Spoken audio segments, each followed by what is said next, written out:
Wow. explain that? Well, if 3IATLAS nucleus is magnetized and it's rotating rapidly, similar to these super ultra fast spinning asteroids, that could give us an explanation for the production of these jets, because that magnetic shear from the rotation of that central body would then allow for these complex magnetic structures, which would This is allow all for related the back to ejection that of horseshoe plasma, so crab. it generates plasma.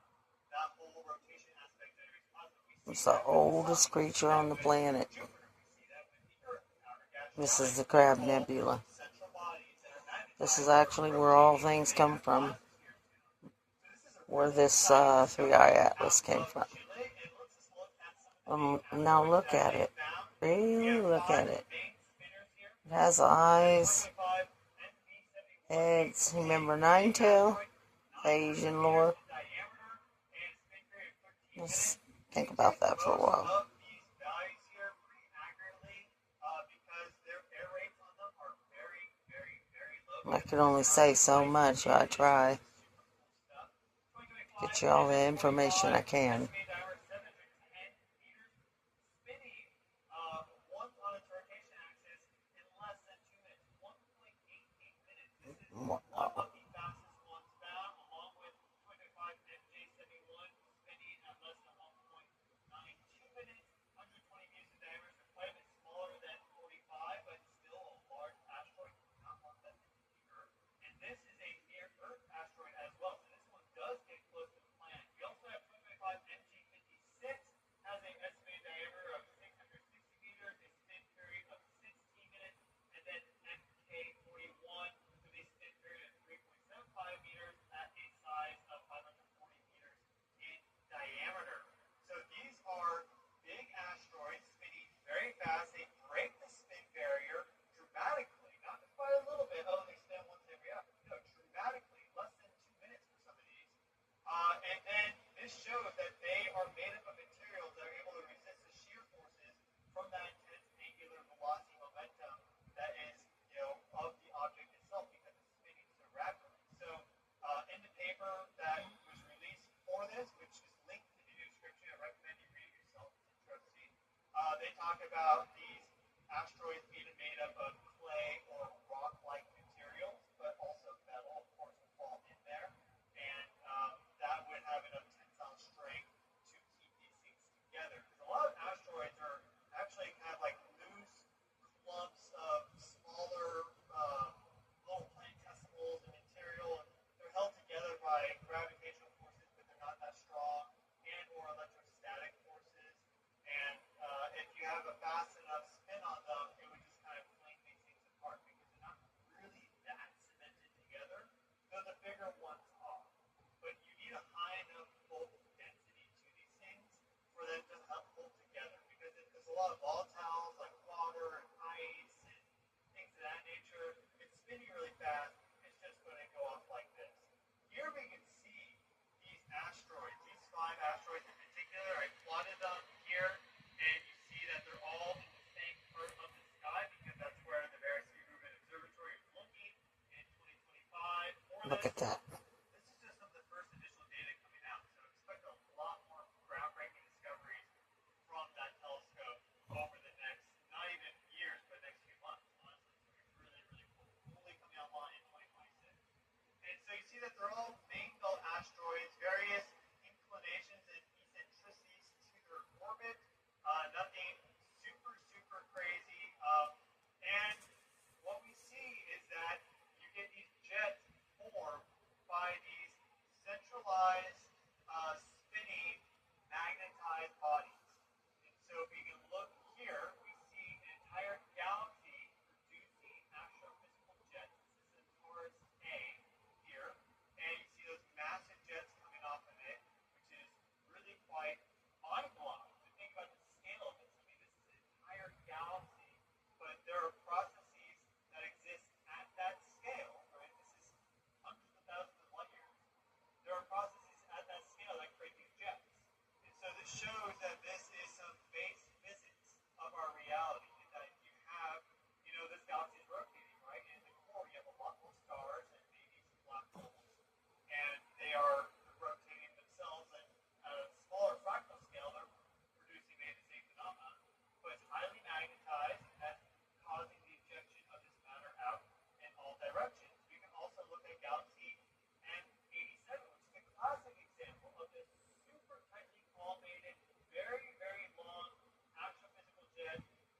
Look at this space. there is the central part of the It galaxy. shows it a little bit. So when you have these Bill central bends bodies that are up rotating and they're and down, I magnetized, believe. you can produce these Yeah.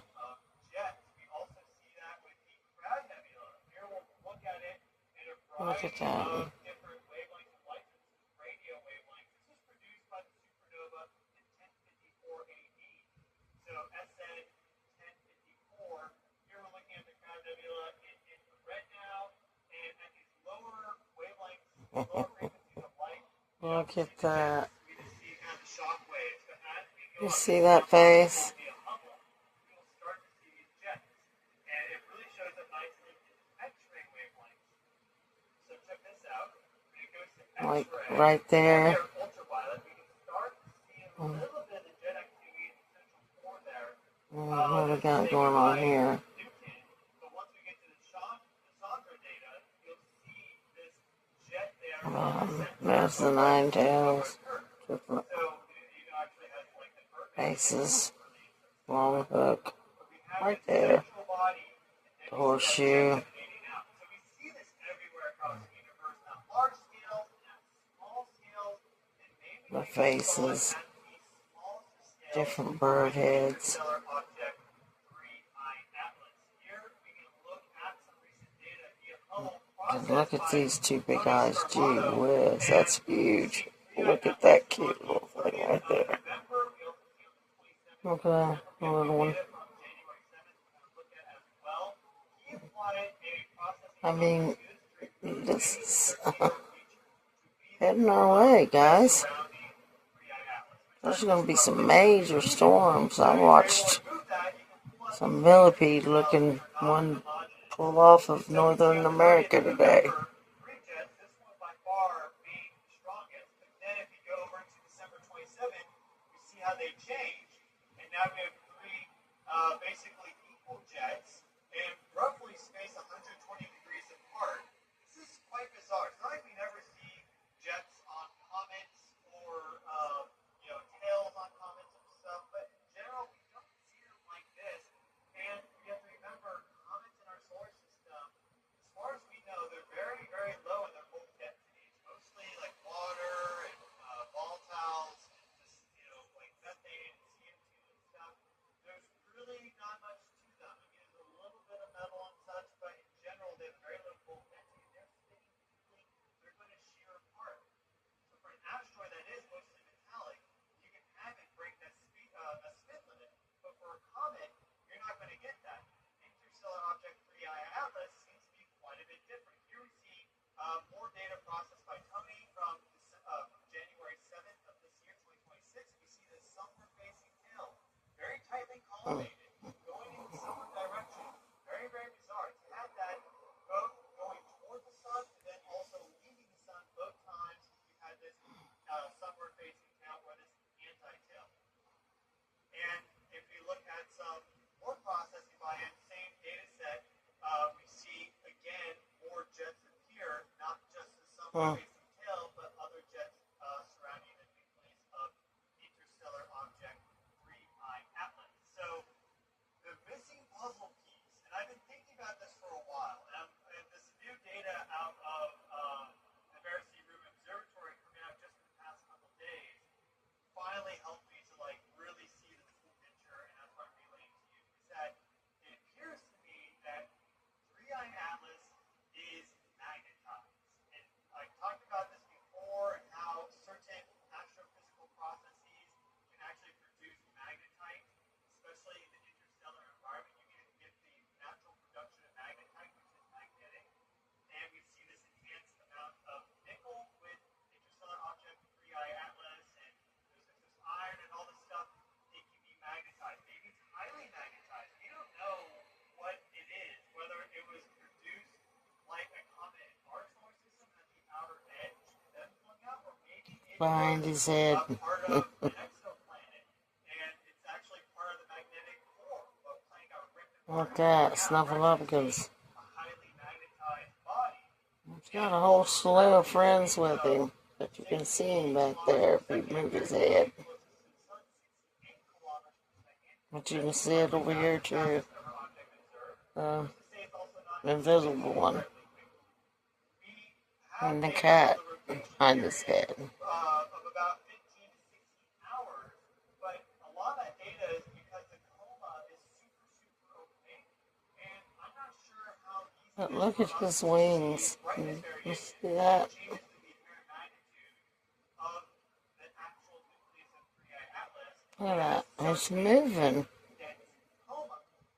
Of course he is, but This sort of jet activity, that's also going to obfuscate whatever we're seeing. So it is possible that 3IATLAS is rotating faster, and that would be an elegant explanation see, look. to be able to produce these tightly elevated jets. See the Now, a eyes. couple interesting things to speak about as it relates to this. I have the book Evolution of the Solar System here by Hans Allman. Fantastic book on all this stuff. This guy was way ahead of his time with the limited Look at data that observations that he bill. had. The Eyes. formation of satellites around a planet and the formation of planets around a star Pause it if you need to. Investigate it. You know, blow it up. This is a slew of really big storms coming in our neighborhood.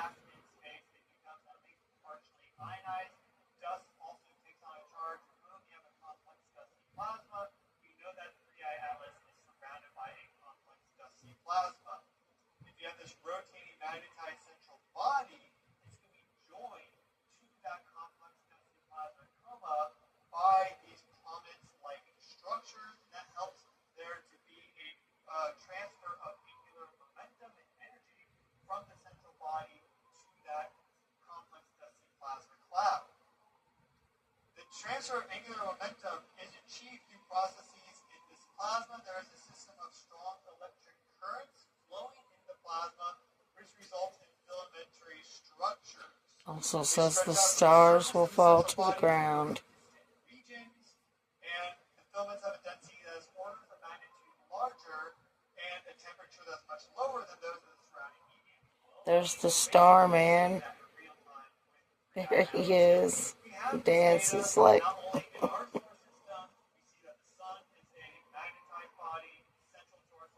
We should be able to.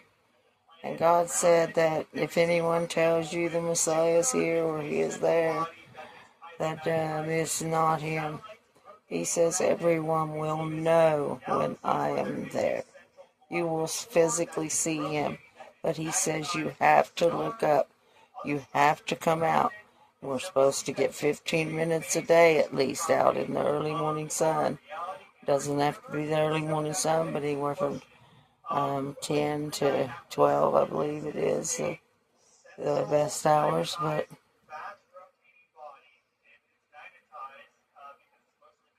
you see the boomerang, you see that breast ribbon, cancer ribbon. It's has the antlers like we always thought was the bull. The moose.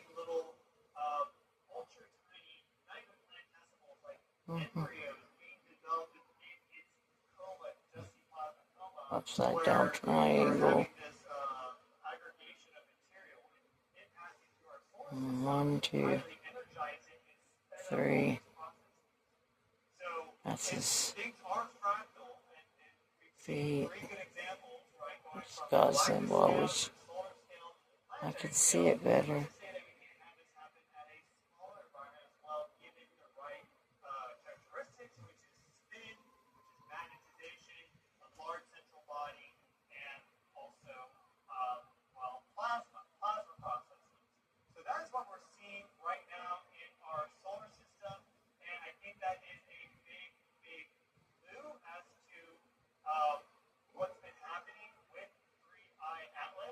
So, update on 3IATLAS.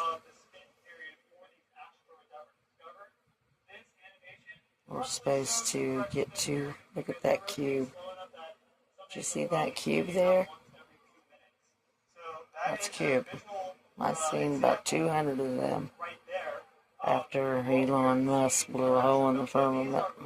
There's another one. together than they are in reality. Asteroid belt But is actually very low density, especially compared to the distributed density this update brought to you by Stefan Burns, geophysicist. Check him out. Great guy. Love his commentary and also updates. Furthermore, in March and April, supposed to get dust storm from the string of sediment and dust that the 3IATLAS is basically leaving behind. But, and they say it's finally solved mystery, but, you know, they're not going to tell you the truth. Just let your eyes be seeing is believing. And this is Search for Sassy, and share the word out and disseminate, and God will and speed and bless. We're all spiritual beings, and we need to be good to one another. Till next time, have a blessed day.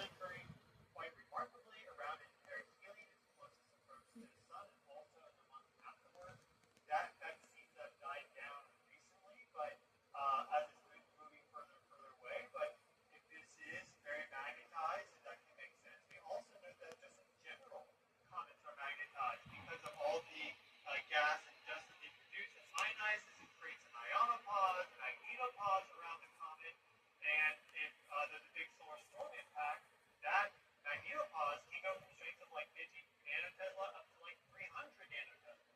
So if the central body is already magnetized as well, it can get a lot stronger. Earth's magnetic field is 23,000 to 67,000 nanotesla approximately from the low to the high, and if maybe 3IATLAS has a field of 1,000 nanotesla, 2,000 nanotesla, that's very strong.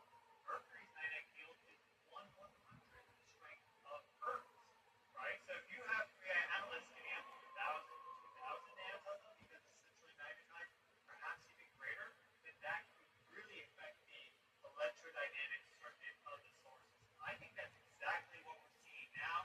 It is flying close to Jupiter in March, just outside of its hill radius, which is where Jupiter has a strong gravitational effect, but we're ignoring electromagnetism and we're only speaking about gravity, and electromagnetism is so much stronger of a force than gravity when it is active. So this March is going to be very dynamic, I think, as a result of interstellar object 3IATLAS flying close to Jupiter.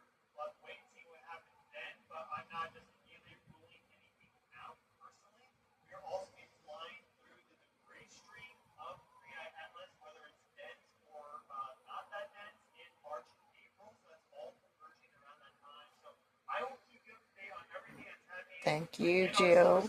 With 3IATLAS and more on the channel. Physicist Stefan Burns. Check him out. Search for Sassy.